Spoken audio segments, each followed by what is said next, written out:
새 계명을 너에게 주노니 서로 사랑하라. 내가 너희를 사랑한 것 같이 너희도 서로 사랑하라. 너희가 서로 사랑하면 이로써 모든 사람이 너희가 내 제자인 줄 알리라. 아멘.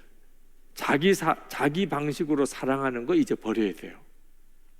우리가 다 나름대로 사랑합니다. 문제는 내 방식대로 사랑하기 때문에 그런 거죠.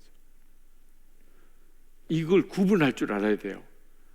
내 안에 계시는 성령께서 내게 역사하셔서 사랑하게 하시는 거하고 내 방식으로 그냥 사랑하는 거하고, 나도 사랑해요. 남편 사랑하고 아내 사랑하고 부모님 사랑하고 자식 사랑하고 나도 교인들 사랑하고. 그런데 문제는 자기 방식으로 사랑하는 거예요. 켄 가이어가 쓴 묵상하는 삶에 나오는 이야기입니다. 어떤 랍비가 서재에 앉아 있는데 누가 찾아왔어요. 제자입니다. 들어오라고 그랬어요. 그랬더니 그 제자가 너무 그 스승이 고마워서 사랑을 고백하려고 찾아온 거예요. 선생님, 제가 선생님을 얼마나 사랑하는지 제가 그 말씀을 드리고 싶었습니다. 그랬더니 이 랍비가 책을 내려놓고 안경 너머로 그 제자를 물끄러미 쳐다보다가 물었어요. 나를 아프게 하는 것이 뭔지 아니? 제자가 갑자기 어리둥절해졌어요. 잘 모르겠는데요. 그때 랍비가 다시 물었어요. 나를 아프게 하는 거, 나를 정말 힘들게 하는 게 뭔지도 알지 못하면서 어떻게 나를 사랑한다고 그렇게 뻔뻔스럽게 말할 수 있냐? 제가 이 켄 가이어의 이 책을 읽고 제 가슴이 이렇게 누가 탁 치는 것 같았어요. 저도 실제로 사랑한다는 말을 많이 하고 살았거든요. 근데 사랑이 뭐지요? 그 사람이 뭘 아파하는지를 그 정도는 알아야 그 사람을 사랑하는 거예요. 사랑한다고 말은 해놓고 그 사람이 뭘 아파하는지도 모른다면 그건 사랑하는 거 아니죠. 내가 얼마나 엉터리같이 그동안에 사랑한다고 생각했나. 나만 사랑한다고 생각한 거예요. 실제로는 그 사람은 전혀 사랑을 느낄 수가 없었던 거예요. 이게 우리 방식으로 하는 사랑의 한계입니다. 우리가 아이들을 얼마나 사랑하나요? 그래서 그냥 잡잖아요. 공부를 시키는, 학원 보내고 과외 시키고 사랑하니까 공부를 해야 되겠기 때문에 그래서 우리가 아이들에게 그렇게 하잖아요. 그리고 또 과외비 벌어야 되니까 또 얼마나 열심히 일해요. 그러니까 애를 돌볼 시간이 없어요. 다 사랑하니까 하는 거잖아요. 근데 그러는 동안에 애들은 망가지는 거죠. 이 기가 막힌 현실. 어떤 남편 되시는 분이 아내에게 끊임없이 의심해요. 의처증이라 그러죠. 정도가 너무 심한 정도로 아내를 의심해요. 근데 더 기가 막힌 것은 사랑해서 그렇다. 자기가 아내를 얼마나 사랑하는지 모르는데 차라리 사랑을 하지 말지. 그렇게 그냥 아내를 그냥 잡을 거면 그게 우리 방식으로 하는 사랑입니다. 성령의 열매는 그런 게 아닙니다. 성령께서 원수도 사랑하는 사랑, 정말 상대방에게 기쁨이 되어지는, 복이 되는 그런 사랑을 줄 수 있게 내 안에서 역사하시는데, 그러려면 우리가 초점을 주님께 맞춰야 돼요. 주님과 함께 사는 삶이 전제가 되어야 됩니다. 십자가의 은혜를 아무리 알아도 저절로 사랑이 되는 게 아닙니다. 이 성령의 열매의 사랑은 성령님께 온전히 의지하고 성령님께 온전히 순종하는 사람을 통해서 그렇게 되어져요. 여러분, 우리에게는 사랑의 능력이 있습니다. 용서의 능력도 있어요. 여러분은 여러분의 자녀들을 얼만큼 용서하셨어요? 기억도 안 나요. 하도 많이 해서. 그 정도로 우리는 용서의 능력이 있다고요. 용서를 하고도 내가 얼만큼 용서했는지도 몰라요. 우리에게 얼마든지 그럴 수 있는 능력이 있어요. 자식 길러보면 우리에게 사랑의 능력이 있구나, 용서의 능력이 있구나. 여러분, 가족들은요, 가족 아닌 사람들과 생각하는 마음이 벌써 달라요. 허물이 있고, 그래서 가족들끼리 사이에도 서로 싸우기도 하고 뭐라 그러기도 하죠. 그러나 일단 가족 외에 바깥에 있는 사람들하고 딱 나가보면 내 가족 이야기는 딱 감춰요. 뭐 무슨 허물이 있고 뭐 잘못이 있고 그래도 남한테는 절대로 이야기 안 해요. 근데 남의 이야기는 그렇게 안 합니다. 어떤 사람이 무언가 잘못한 걸 이렇게 보았다면 그러면 그냥 자동으로 술술 나와요. 누구랑 이야기하다 보면 그 사람은 이렇게 잘못했고 저렇게 잘못했고 너무 실망했고 어떻게 그럴 수 있나 몰라, 이렇게 나와요. 근데 내 가족은 일단 딱 감싸요. 벌써 마음이 달라요. 우리 안에 얼마든지 용서하고 숨겨주고 붙들어주고 기다려주는 사랑의 능력이 우리에게 있어요. 문제는 눈이 안 뜨인 거예요. 내 가족, 육신의 내 가족, 영적으로 하나님의 같은 가족, 이 구분이 성령의 역사로 극복이 안 되는 거죠. 성령의 열매는 아주 간단해요. 사람 보는 눈을 내 가족 보듯이 해주는 거예요. 다른 사람이 그렇게 보이는 거예요.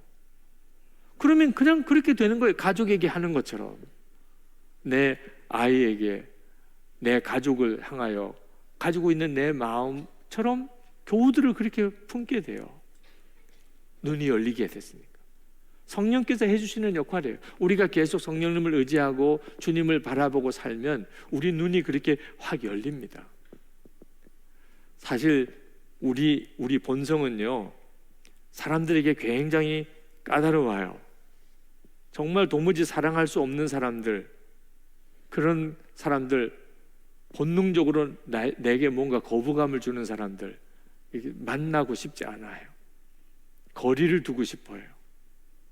그런데 여러분, 사실은 그 사람들이 하나님이 우리에게 보내준 얼마나 귀한 선물인가 우리로서는 알 수가 없어요. 성령께서 깨우쳐 주세요. 내게 가시 같은 사람, 나를 정말 힘들게 하는 사람, 진짜 원수 같은 사람이 우리에게 얼마나 복된 존재인가. 제가 공개적으로 매일 이렇게 컬럼을 쓰다 보니까 예상치 않았던 어려운 일을 겪습니다. 그래서 때때로 아주 무례한 사람들이 좀 비난하는 댓글을 이렇게 막 달아요. 특히 뭐 어떤 예민한 사안에 대해서는 어떤 때는 정말 곤혹스러울 정도로 그냥 댓글이 막 달립니다. 어떤 때는 마음이 엄청 상해요. 그런 말 한 번도 안 들어보고 살았는데 이거 영성이 컬럼 쓰는 바람에 말할 수 없는 비난, 모욕적인 말, 그런 말들을 그렇게 댓글을 달리는 것을 읽어야 한다는 것은 속상한 일이죠. 내가 왜 이걸 해가지고 이런 말을 들어? 그냥 우리 교우들 얼마나 저를 다 좋아해 주세요. 허물이 많아도 말 안 하고 얼마나 다 좋아해 주세요. 우리 교우들하고만 목회하면 되지, 뭘 굳이 이렇게 컬럼을 공개해서 이런 말을 내가 듣나, 이런 생각도 들어요. 그런데 한 번은 그 문제로 하나님께 기도하는 중에 하나님이 그 일이 주는 유익을 말씀하셨어요. 제가 너무 어느 한쪽으로 생각이 치우치고 또는 내가 가지고 있는 생각이 어느 단편적인 진리만 반영하고 내가 하나님이 원하시는 온전한 성숙함에 나아가지 못했던 것들을 그런 비난성 댓글을 통하여 다시 생각해보고 또 돌아보고 내 글을 다시 점검해보고 말도 안 되는 좀 거칠고 무리한 표현들이 있긴 하지만 왜 그 사람들은 다른 생각을 할까? 왜 그 사람들은 이렇게까지 반응할까? 그러면서 비로소 나 자신을 다시 돌아보게 돼요. 그러니까 그런 글이 없었다면 저 자신의 발전도 없었죠. 하나님이 내게 꼭 필요한 일이기 때문에 그렇게 하셨구나. 생각해 보니까 너무 귀해요. 감사한 일이죠. 만약에 제가 기분 나빠서는 안 해, 그리고 컬럼을 그냥 쓰기를 중단했다면 그러면 잠깐은 제가 마음이 편할지 모르겠지만 저는 더 이상 진보가 없었겠죠. 여러분, 우리가 교회 안에서 같은 성도들끼리 교제를 할 때 분명하게 성령의 도움을 받아야 돼요. 나에게 아주 잘해주는 사람 너무 귀하죠. 그냥 보기만 해도 사랑스러운 사람도 있지요. 그런데 어떤 사람은 정말 가까이 하기 싫은 사람이 있어요. 그 사람하고 같이 엮이기가 정말 싫은데 이상하게 같이 엮였어요. 그럴 때 여러분, 성령의 도움을 받아야 돼요. 하나님, 이 사람과 왜 나를 이렇게 연결시켜 주시나요? 하나님은 여러분 자신의 어떤 성품, 생각, 믿음을 주님께서 더 성숙하게 하기 위해, 정말 그리스도의 성품에 이르게 하기 위해서 꼭 그 사람이 필요한 겁니다. 여러분이 그 사람이 가시처럼 느껴질수록 사실은 그 사람이 필요했던 거예요. 6세기 켈트 성인의 이야기인 그 브렌단이라고 하는 사람에 대한 소설, 프레드릭 부크너가 쓴 소설이 있습니다.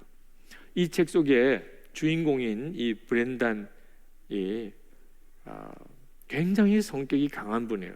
리더십도 강하고, 그러면서도 약간 교만하고, 다른 사람을 가르치기를 잘하고, 그리고 마음에 안 드는 사람에 대해서는 굉장히 막 폭언을 퍼붓는 그런 성격의 사람입니다. 근데 자기 밑에서 지도 아래에 있는 어느 젊은 사제가 이 브렌던의 이 불같은 성질을 못 이겨서 그만 비참한 죽음을, 비극적인 죽음을 맞이하게 되는 사고가 발생합니다. 그게 이 브렌단에게 엄청난 충격이 돼요. 나로 인해서 그 젊은 사제가 죽었다. 그래서 그가 참회하는 마음으로 배를 타고 항해를 나갑니다. 하나님과만의 시간을 가지려고. 그 옛날에 그 배를 타고 먼 바다로 나간다는 것은 대단한 고역이죠. 근데 그 고행의 길을 갑니다. 그런데 그 길을 가면서 한 사람, 자기를 도와주는 한 사람의 사제를 데리고 가는데 누구를 택하냐면 말로라고 하는 사람을 택합니다. 이 말로라는 사람은 그 수도 공동체 안에 가장 성격이 나쁜, 아주 비열하고 심보가 고약한 그런 사람으로 소문난 사람이에요. 사람들이 깜짝 놀랍니다. 아니, 이왕 데려갈 거면 말 잘 듣고 순종적이고 참 착하고 열심 있는 사람, 성실한 사람을 데려가지 왜 말로 같은 사제를 데려가려고 그러나. 그 말로는 브렌단과 함께 항해를 하면서 그 자기 성질대로 해요. 이 브렌단이 뭘 잘못하면 막 깔깔대고 비웃습니다. 그냥 있는 거 막 들춰내요. 비위 거슬리는 말을 하고, 그리고 끊임없이 고통을 주어요.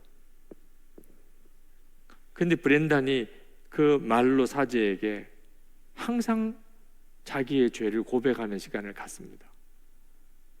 그리고 그 사제의 기도를 받아요. 브렌단이 왜 그렇게 했는가?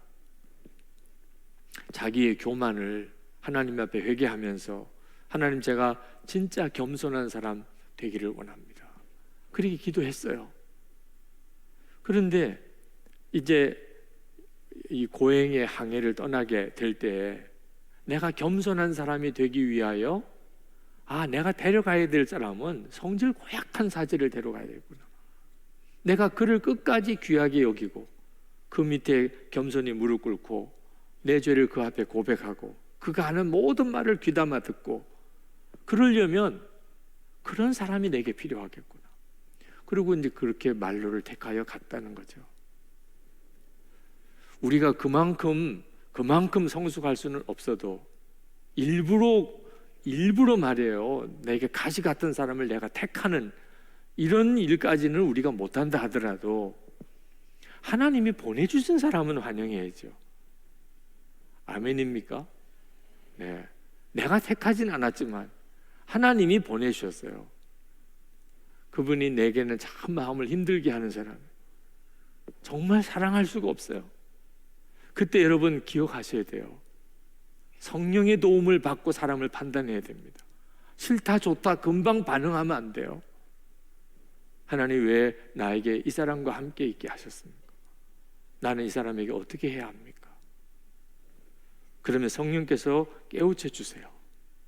우리가 힘든 것은 세상에 나가서 예수 안 믿는 사람들이 우리를 말도 안 되게 핍박하는 것을 통해서도 어렵지만, 교회 공동체 안에서 인간관계의 어려움 때문에 겪는 고통이 상당히 큽니다. 교회학교 선생님들 이제 교사 모집 광고를 합니다만, 교사 헌신하고 난 다음에 어쩌면 그렇게 말 안 듣는 애들이 있나.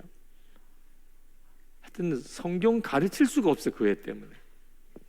10대 애들은요, 다 하나님을 찬양하는데 혼자서 그냥 세상 고민을 다 가지고 있는 것처럼 하여튼 주요 패고 싶어요, 진짜. 그런데 어떻게 그렇게 해요? 잘 왔다 그러고 사랑한다 그러고 너처럼 믿음 좋은 애 처음 봤다 그러고 이러면서 끌어안아 주잖아요. 속 뒤집어지는 일이 많아요. 성질이 좀 이상한 교인도 항상 있어요. 속이 하다 보면 자기만 혼자서 말 다 해요. 그리고 남이 조금 말하려고 그러면 잔소리가 많다 그러고, 자기를 모르고 남 그렇게 흉보고. 물론 교인들 이야기할 것도 아니에요. 설교도 제대로 못하면서 길게 하는 목사도 여러분들이 얼마나 견디기가 어려운 일이에요. 사실은 교회 안에서 우리 속 뒤집어지는 일이 한두 건이 아니에요. 근데 여러분 아셔야 돼요. 정말 아셔야 돼요. 그 사람 안에도 주님이 계신 거예요. 주님은 그 사람을 겪어가면서 견뎌가면서, 그러면서도 그 사람을 사랑해서 그 사람 안에 오셔서 그 사람을 하나님이 기뻐하시는 사람으로 세워가고 있어요. 그 점을 우리가 보고 나면, 그 눈이 진짜 뜨이고 나면, 그러면 그 사람이 가지고 있는 어떤 연약한 문제들 가지고서 내가 반응할 수가 없어요. 우리 주님은 그 사람 속에 들어가셔서 그 사람을 세워가고 계신데, 어떻게 내가 그 사람을 그냥 싫다, 잘못한다 이렇게 말할 수 있겠어요? 성령께서는 예수님을 바라보는 눈을 열어주세요. 그래서 우리가 뒤집어지는 거예요. 지금도 여기 오셨는지 모르겠지만, 인도에 이재수 선교사님 파송 가실 때, 그때 파송 예배 드릴 때 본인이 고백하신 겁니다. 인도로 선교사로 가기로 결단하고, 그리고는 하나님께 기도하시기를, 하나님 제게 강하게 해주세요. 그렇죠. 이제 선교사로 가야 돼요. 약해가지고는 어떻게 선교사 하겠어요? 하나님, 저는 너무 약합니다. 너무 두렵기도 합니다. 솔직히 자신도 없습니다. 하나님, 저를 강하게 해주세요. 그래서 선교사의 길을 담대하게 갈 수 있게 해주세요. 그렇게 기도를 했는데 하나님께서 그 강함에 대한 응답을 주셨다는 거예요. 아가서를 통해서. 사랑은 죽음같이 강하고. 아가서 8장 6절 말씀. 그때 이재수 선교사님 마음에, 내가 그토록 구하는 이 강함이 사랑을 말하는 거구나. 사랑은 죽음같이 강하고. 그래서 눈이 확 열렸어요. 내가 정말 강한 선교사가 된다는 이야기는 사랑이 내 속에 있으면 되는 거구나. 그런데 그 사랑이 뭐지요? 예수 그리스도 그분이에요. 예수님 그분이 사랑이세요. 예수님이 지금 내 안에 계세요. 충분하구나. 예수님이 지금 내 안에 계세요. 예수님은 사랑 그 자체이세요. 그럼 충분하구나. 그리고 인도 선교사로 갈 담대함을 가지셨다. 그러니까 그분이 고백하시는 것을 듣고 참 깊은 인상을 받았어요. 오늘 이 시간에도 이미 여러분은 사랑으로 소문날 사람입니다. 사랑 그 자체이신 예수님이 여러분 안에 계시잖아요. 성령께서 계속 그 예수님을 바라보게 하고 계세요. 사랑하라, 원수도 사랑하라. 이게 계명의 말씀처럼 들리지만 실제로는 그렇게 해주시겠다는. 너 나만 바라봐. 내가 너와 함께 있는 것을 정말 믿어. 넌 나만 의지하고 나에게만 순종해봐. 그러면 원수도 사랑하게 되는 거야. 그런 열매가 너에게 맺히게 될 거야. 진짜 기적 중에 기적이 일어나게 돼. 할렐루야. 아멘입니다, 정말.